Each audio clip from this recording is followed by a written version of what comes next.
사실은 제 개인 역량 이렇게 얘기하기는 전 좀 제 스스로 그렇게 얘기하기는 어렵다고 보고요. 예. 가장 큰 것은 이번에는 문재인 정부 1년 후에 치러진 선거니까 예. 새 정부 문재인 정부에 힘을 실어줘야 된다는 분위기가 가장 크게 작용했다고 보고요. 예. 그래도 이제 그 지지하는 수준이 조금 다르다는 것이 이제 개인차일 텐데 예. 그 개인차는 저로서는 연평이라면 믿고 맡길 수 있다라고 하는 지난 8년간의 예. 그런 평가가 기반이 일부는 됐을 거라고 봅니다. 제가 그 수원 시민들이 100만이 넘는데도 늘 여러 가지 형평성에 있어서 불이익을 받고 있었다 하는 것에 대한 그 시민들의 그동안의 호소 이런 것들이 100만 도시 이제는 특례시를 만들어서 그런 불이익을 보다 해결할 수 있는 삼선 시장으로서의 힘 있는 시장 이것을 또 새 정부에서 확실하게 구현시킬 수 있는 시장 이런 것으로 기대하는 것이 있다고 봅니다. 그렇게 그 선택해준 시민들께 감사를 드리고요. 그리고 그 다른 지역 특히 큰 도시들에게서 한 70% 가까운 득표를 보이는 것은 아무래도 기본적인 신뢰가 상당한 바탕이 됐다고 생각이 돼서 믿고 맡겨주신 시민들께 감사드려야죠. 예. 그 평례시 얘기하는 연평이라고 생각될 정도로 우리는 지난 그 2012년부터 우리 지역 국회의원을 통해서 입법 발의해놓고 6년 동안 예. 작업을 해왔는데 요번에 반영되리라고 기대하기도 쉽지 않았습니다. 예. 그 워낙 그동안 정부가 완강한 태도를 보였기 때문에 예. 그런데 그 자치발전위원회에서도 이 문제를 사실은 깊이 있게 그동안 꾸준히 논의했고 거기서는 자기 안으로 그것을 이미 그 발언한 적이 있고 그것이 이제 정부 입법안으로 이번에 들어가게 하는 데는 또 청와대에서 예. 그 저희하고 같이 자치공부를 했던 비서관들이 또 일부 역할을 했고 이런 것들이 다 쌓여가지고 이번에 우리로서는 기대만큼은 아니지만 그 지방자치법 전부 개정안 중에 행정적 명칭으로라도 특례시라는 이름이 들어가게 된 거예요. 그러니까 저로서는 1단계 진보고 또 일종의 성과라고 생각을 하거든요. 근데 이제 그것이 앞으로 행정적, 재정적 권한을 얼마만큼 그 100만 도시에 위임시켜 줄 것인가는 지금부터의 과제예요. 가제. 예, 그래서 저로서는 그 이것은 진일보됐지만 앞으로 풀어가야 될 문제도 그에 못지않게 중요하다 하는 거고. 근데 근본적으로 우리나라는 헌법에 법령의 범위 내에서만 지방자치와 조례를 위임시킬 수 있잖아요. 이런 틀이 근본적으로 바뀌지 않으면 안 돼요. 그래서 저는 이번에 100만 도시 특례가 있지만 한편으로 지방 분권형 개헌이라고 하는 건 여전히 남은 과제다. 이런 말씀을 드려요. 2017년 대선 전에 주요 5개 정당의 후보들이 전부 다 개헌을 얘기했고 그것을 올해 지방선거 때 국민투표에 붙인다고 다 약속을 했던 거예요. 예. 그런데 선거가 끝나고 야당 전체가 개헌은 상당 부분 염두에 두지 않았던 것이 그동안의 진행 과정이었고 그러니까 약속을 지키지 않은 거죠. 거기다가 대통령은 후보 시절에 약속한 게 있으니까 정부 입법안으로라도 자기 몫을 다 해야 되는 약속에 대한 책임을 지는 과정이었죠. 근데 그게 오히려 약속에 대한 책임을 지는 일이 오히려 혼자 나선 것처럼 이렇게 정치가 그 정부 그 개헌안에 대해서 왜곡을 시킨 거예요. 사실은 약속한 걸 지킨 사람은 문재인 대통령 한 분이셨던 거고 다른 사람은 약속을 지키지 않은 거죠. 그런데 그 이후에 결국은 다 보이콧해서 국회에서 논의를 자체가 안 된 거잖아요. 그러더라도 그 불씨는 계속 살려줄 수 있었는데 그것이 올해 2월 평창 올림픽 이후에 모든 의제가 남북 평화협력과 또 새로운 화해 시대로 패러다임이 완전히 전환돼 버렸어요. 모든 이슈가 블랙홀처럼 다 한 곳에 쏠렸어요. 사실은 우리 경제 문제를 포함해서 여러 가지 아젠다들이 지금 그 남북 화해 그 조성과 새로운 통일에 대한 기대, 더 나아가서 한반도 평화정착, 이게 그 전까지 핵무기를 개발하고 미사일을 쏘았고 이것 때문에 굉장히 그 불안정한 남북 관계가 있었던 것이 올 2월부터 그 남북 정상회담, 북미 정상회담 가면서 다른 이슈들을 다 블랙홀처럼 빨아들여 버렸어요. 예. 그래서 특히나 그런 분위기가 되다 보니까 개헌 문제가 실종된 거라고 보거든요.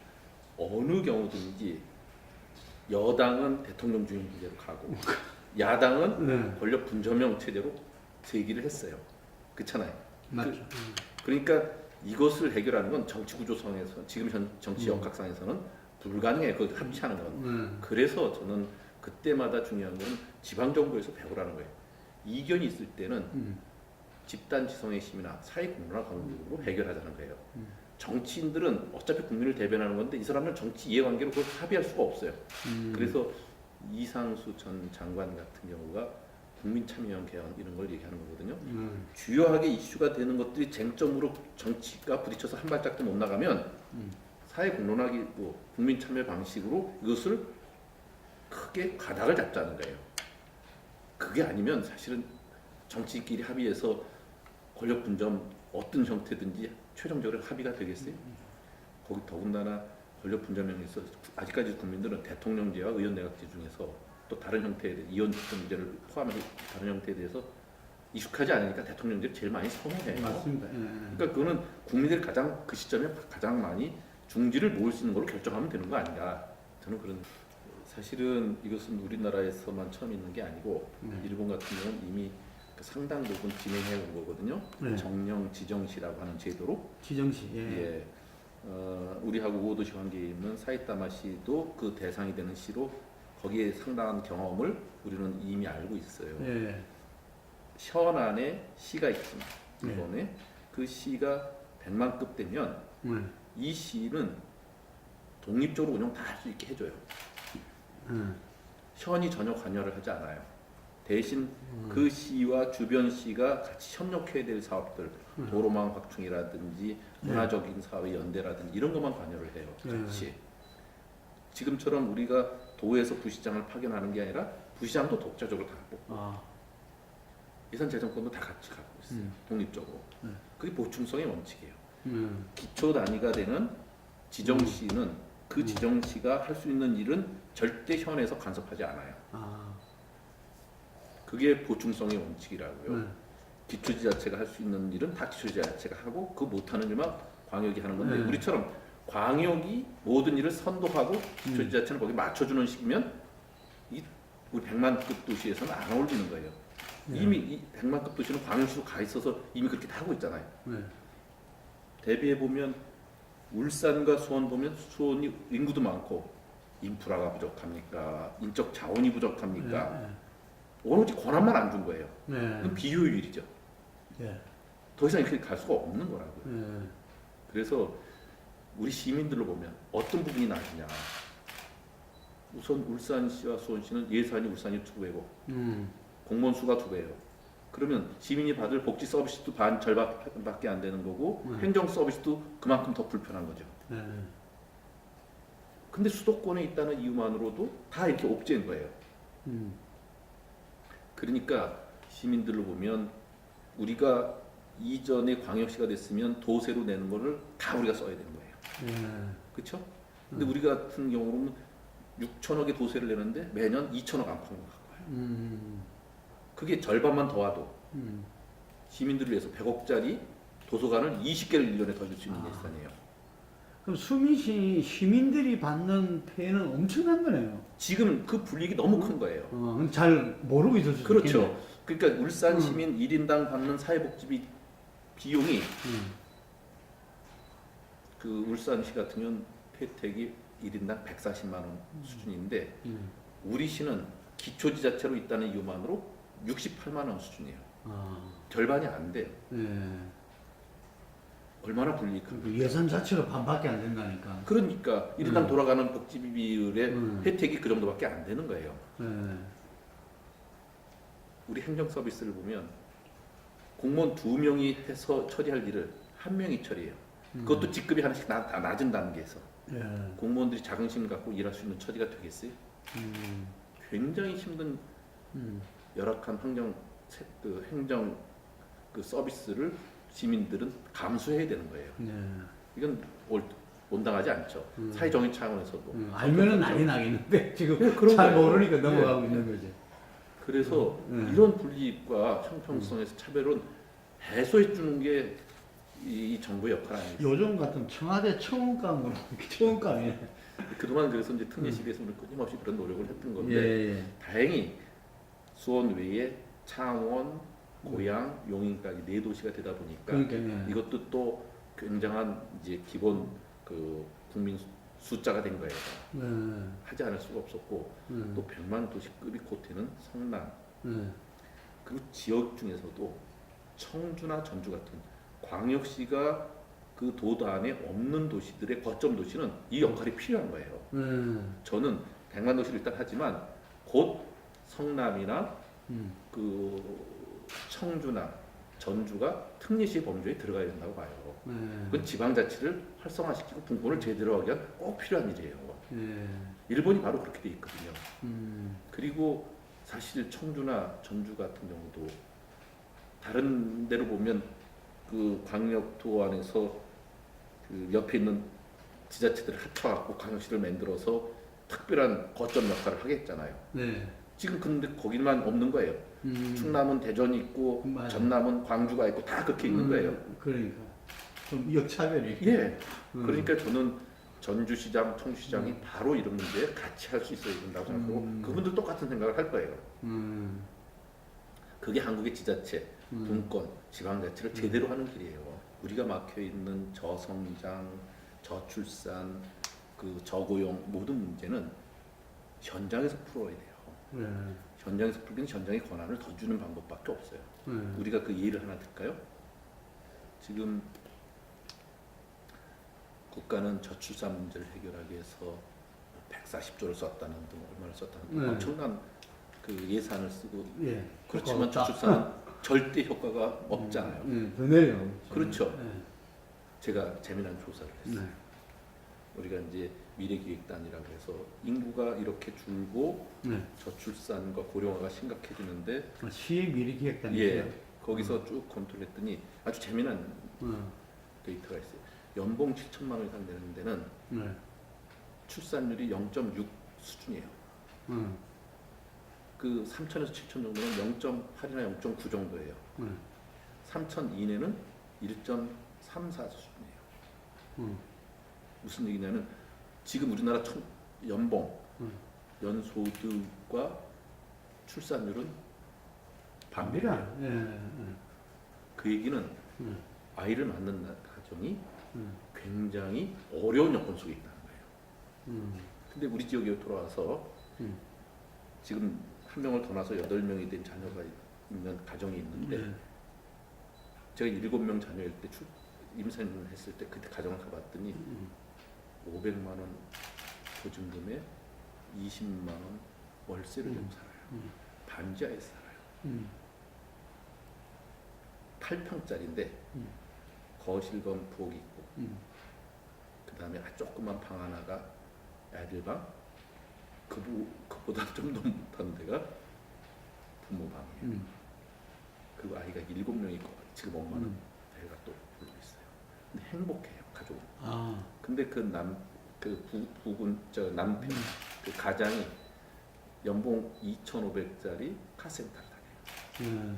그러니까 부모도 있고 가장은 생활 전선에서 그 일종의 이제 일자리도 있는 거고 이 집은 기초생활수급자도 아니고 사상계층도 아니에요. 그러니까 아무런 사회적 보장을 받는 혜택이 없어요. 현장이 이래요. 근데 아이를 7 갖고 8 갖는 이 가정이 사회복지에서 혜택된 게 없는 거예요.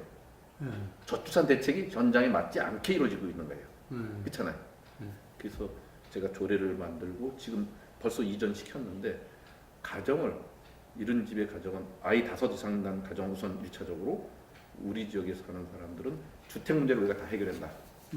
그리고 교육 문제를 책임지겠다는 정책 목표를 갖고 지금 추진하고 있어요. 예. 그래서 이미 반지하에 살고 있던 사람들을 방 3개에 있는 연립주택 빌라로 다 옮기고 있어요. 이 아이가 많을 때는 학교가 바로 옆에 있는데 그 학교를 떠나고 싶지 않아요. 그러니까 어디로 몰아줄 수 있는 게 아니에요. 아, 자기가 살고 있는 기존의 그 지역 내에서 뭔가 예, 가장 그들이 최저 생활을 할 수 있는 최소 조건의 주택으로 옮겨주고 교육 문제를 해결해 주겠다는 아. 거예요. 현장에 맞춰줘야죠. 그 5자녀 가구 이상을 다 해주는 것 중에 생활이 괜찮은 사람들은 끝까지 안 해도 되니까 네.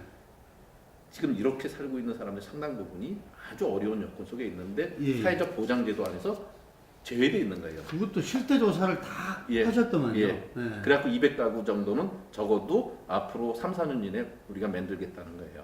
아니, 기본적인 거는 저는 항상 정책의 지향점은 네. 정치라는 건 자원의 분배를 얼마만큼 형평성과 공정하게 하느냐인데 우리 사회에서 그 공평성에서 제외되어 있는 계층들이 대부분 어려운 계층이잖아요. 예, 예. 그분들의 현실적 수요를 현장을 다녀보면 보여요. 예. 그 대신 그 시각과 그런 정서로 봐야죠. 공감 능력으로 봐야죠. 그 보이니까 거기에 맞추는 정책을 하도록 유도를 하는 거예요. 그거는 중앙에서 앉아서 테이블에 앉아서 보이지 않는다고요. 그거는 저로서는 현장이 갖고 있는 강점이라 생각하는데 현장에 있다고 그걸 다 보이는 건 아니라고요. 최소한 정책적 지향점이 그래야 되는 거기 때문에 그런 경우에는 보인다는 거죠. 예, 최근 들어서 그 경기도 교육감님 같은 경우는 마을 공동체 학교, 꿈의 학교 뭐 이래서 지역의 재능 기부를 통해서 그 방과 후 학교라든지 아이들의 특성화별 그 교육을 할 수 있는 단위들을 계속 하고 있어요. 거기에 우리 수원 같은 경우 꿈의 학교라 해서 거기에 필요한 아니, 학교 단위를 넘어서는 거예요. 그렇죠. 네. 학부형들 중에서 재능 있거나 교사들 중에 재능 있는 사람들이 그 수원 같은 경우 예를 들면 뭐 청소년 의회 학교도 만들고 또 그 화성 바로 알기 학교도 만들고 뭐 어떤 경우에는 그 도자기를 제가 만드는 그런 수업도 할 수 있고 그 음악으로 뭔가 또 재능을 개발하는 걸 할 수도 있고 그렇잖아요. 예. 학교에서 다 만족하지 못하는 지역 사회에 연계하고 지역의 자원과 연계할 수 있는 그런 그 새로운 방과 후 모델 이걸 만드는 거예요. 그럴 때 보면 예산을 우리 시가 또 넣죠. 그러니까 학교 수업 외에 교과 과정 외에 지역 사회가 할 수 있는 교육이라는 게 있다고요. 그걸 이제 우리 교육청이 또 제안도 하고 우리 시가 또 프로그램 만들어서 하기도 하고 그런 예산을 우리가 썼어요. 그것이 이제 상당 부분 성과를 내는 것들이 보인다고요. 또 학생들은 그것이 생활기록부에 또 들어가기도 하고. 그러니까 이제 수요는 상당히 늘고 있죠. 그것을 이제 혁신교육 도시로 차원으로 확대하는 거예요. 확대하는데 보니까 수원시는 학교 안의 수업에 대해서는 간섭을 못 하는데 학교 안의 시설의 상당 부분을 수원시가 또 투자해서 개선시키기도 해요. 그렇죠. 그런데 아무런 발언이 없어요. 발언할 수 없어요. 그래서 교육청의 필요도 있고 우리 시의 필요도 있으니까 이런 것들이 충분히 논의되는 구조가 필요하다. 그래서 교육감께 제안을 했고 또 이번에 경기도지사가 이제 결단을 해서 그 경기도 민주당 의회에서 결정을 해서 파격적으로 기초지자체가 15%만 되고 85%를 도와 도교육청이 내는 걸로 학교 체육관 강당을 136개를 새로 또 추가하기로 했어요. 예. 우리 시가 맨날 특교세 갖고 오면 50%를 우리가 대거나 그 7대3의 비율로 되는 걸로 그동안 1년에 2-3개의 학교 체육관 강당을 줘준 것 같고는 지금 우리가 200개 학교 중에 절반밖에 안 되는 이 나머지를 앞으로 해결하려면 20-30년이 걸리는 거예요. 예. 근데 미세먼지 이런 거 날로 심각해지잖아요. 예. 체육을 밖에서 못 해요, 요즘은. 그렇구나. 예. 그러니까 그걸 체육관 강당 빨리 짓기 위해서 투자를 이렇게 적극적으로 하는데 이럴 때도 우리 시는 15%지만 그 10개가 넘는 시설 투자를 또 해야 되는 거예요. 예. 그럴 때 정말 일방적으로 교육청이 하거나 다른 주체가 하지 말고 돈 내는 가치 주체 또 지역사회의 교육을 같이 책임지고 있는 주체가 교육발전협의회 같은 걸 만들어서 교육정책협의회 같은 걸 만들어서 그 안에서 그 정책 결정을 하고 예산에 대한 분담도 같이 논의해서 하자 이런 뜻입니다. 사실 민선 오기부터 저는 이제 일자리 시장으로 불리기를 원한다고 있고 그런 일들을 쭉 해왔어요. 그래서 네. 고용노동부 평가에서 올해까지만 해도 그 4년 연속 일자리 최우수 도시상을 받고 그랬어요. 근데 우리 시가 일자리를 만들어가는 것은 상당 부분 질적 수준이 높은 일자리 만드는 게 쉽지 않습니다. 양쪽으로는 가능할 수 있어요. 근데 대부분 그 국민들이 원하는 건 양뿐만 아니라 질에 좋은 일자리. 예, 그 요구하는 수준이 크잖아요. 근데 이제 민선 6기만 해도 저희가 17만 개 목표를 제가 제시를 했는데 올 5월달에 그 민선 6기 전체 일자리 창출한 개수를 보니까 18만 4,700개예요. 그러니까 사실은 목표보다 항상 초과 달성을 했어요. 근데 아까 그게 다 안정적이고 질적으로 괜찮은 거냐 하면 그렇지 못하는 거죠. 양적으로는 예. 초과 달성을 했는데. 그래서 저는 일자리를 늘 많이 만들어 오는 시장으로서 노력을 했지만 이걸 근본적으로 바꾸기 위해서는 그 지방 정부 차원에서 해온 좋은 일자리라는 것, 이 창출 모델을 우리가 많이 갖고 있으니까 이걸 중앙 정부에 반영하자고 하는 취지에서 제가 이제 대통령 업무지시 1호인 일자리위원회의 지자체 전체를 대표하는 사람으로 위원 선임이 된 거예요. 그동안 회의 빠지지 않고 쭉 나갔어요. 벽을 너무 많이 느꼈어요. 중앙의 관료들과 그 행정하시는 분들은 지자체 현장의 목소리를 안 듣습니다. 그들은 기본적으로 자기들은 성인이고 지자체는 특히 기초지자체 수준은 유치원이나 초등학생 수준밖에 안 됩니다. 우리가 현장에서 이렇게 유의미한 일자리 검증됐으니까 여기 이것을 전국적으로 확산할 수 있게만 투자를 하고 그 방향으로 유도하자 해도 귀 막고 안 들어요. 지난해도 제가 우리 시에서 그 전국의 지자체 혁신적 성공 모델들을 발표하고 나누는 그렇죠. 일자리 포럼을 했어요. 일자리위원회 그렇게 요청했더니 부위원장이 와서 잠깐 기조갈등하고 갔어요. 올해 또 강력히 요청했더니 물론 그 부위원장이 오셔서 기조 강연을 해주셨어요. 그 성과를 근데 중앙정부에 반영을 하라 안 해요.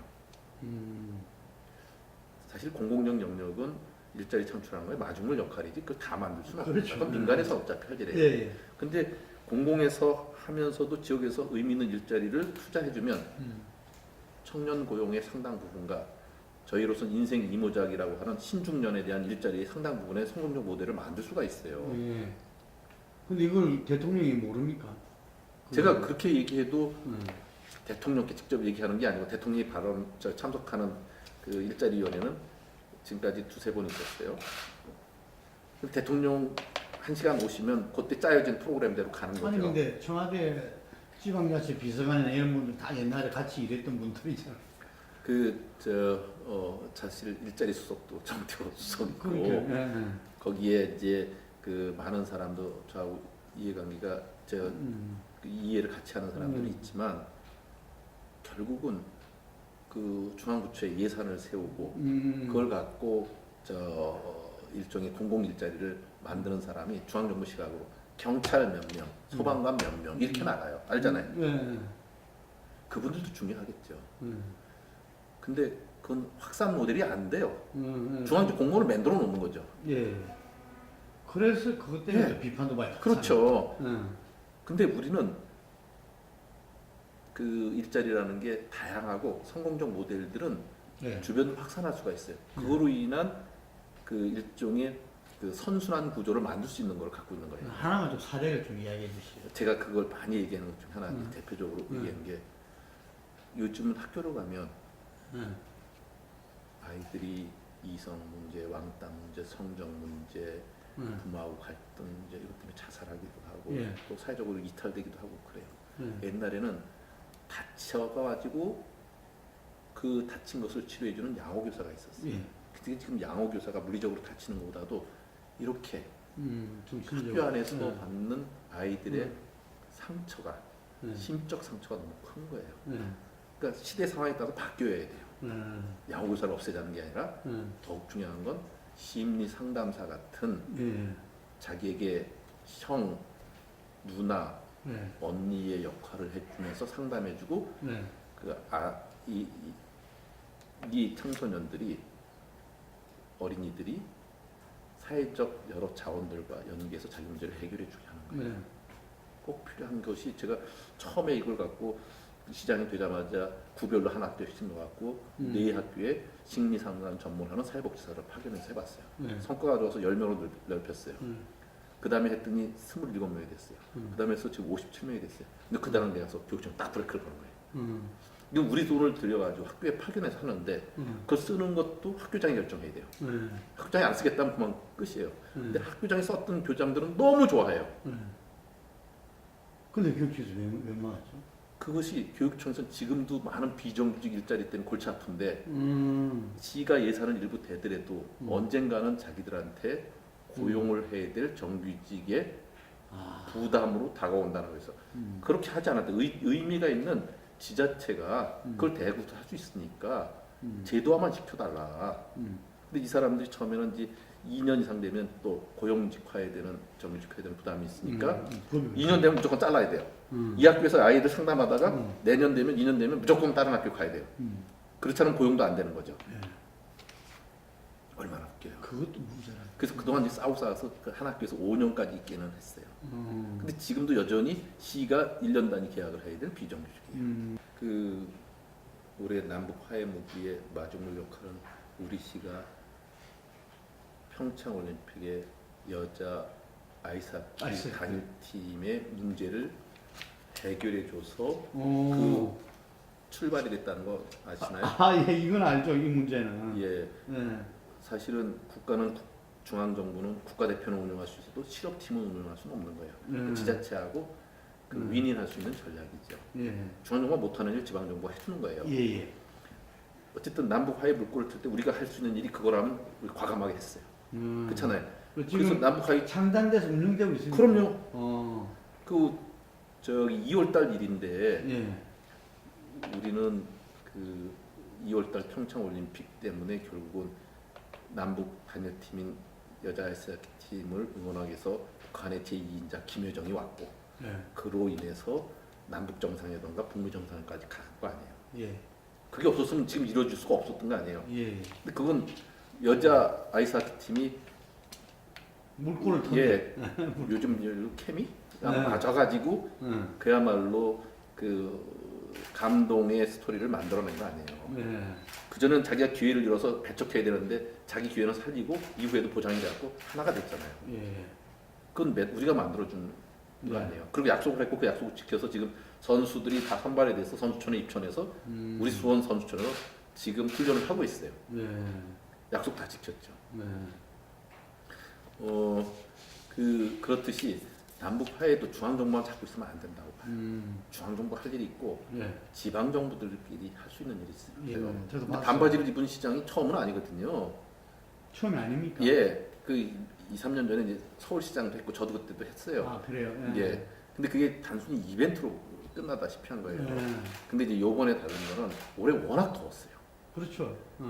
그런데 우리 직원 그 올리는 게시판에 이런 더운 날은 반바지라도 입고 근무했으면 좋겠다는 호소가 올라왔어요. 그걸 보고서 제가 도저히 안 되겠다. 이 직원들이 이런 환경 속에서 일하는데 나라도 반바지를 입고 일해서 직원들이 이것을 자유롭게 입을 수 있는 여건을 만들어줘야겠다 싶고 그날 입기로 하고 그날부터 회의도 들어가고 야외 행사도 다니고 그렇게 다녔어요. 그게 이제 언론에도 비춰지니까 굉장히 신선하게 본 모양이에요. 밖에 행사에 반바지 입고 나갔으니까 시장이 반바지 입고 나와서 의전 인사말하고 뭐 행사장 돌아다니는 게 굉장히 낯설어 보였을 거라고. 그게 이제 뉴스에 오르고 그 포털에서 떠가지고 뭐 막 실시간 검색 1위를 하고 그러더라고요.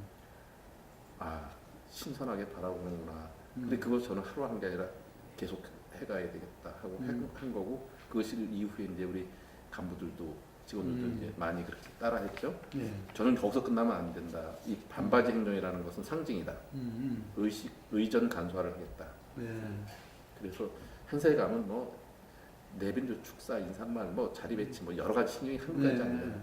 파격적으로 하자. 시민 중심으로 하자. 올해 화성문화재 축제 대표적인 축제를 때 시장 인사말 싹 없앤다. 시장 자리도 없앤다. 음. 이렇게 국회도 난리 칠 건데.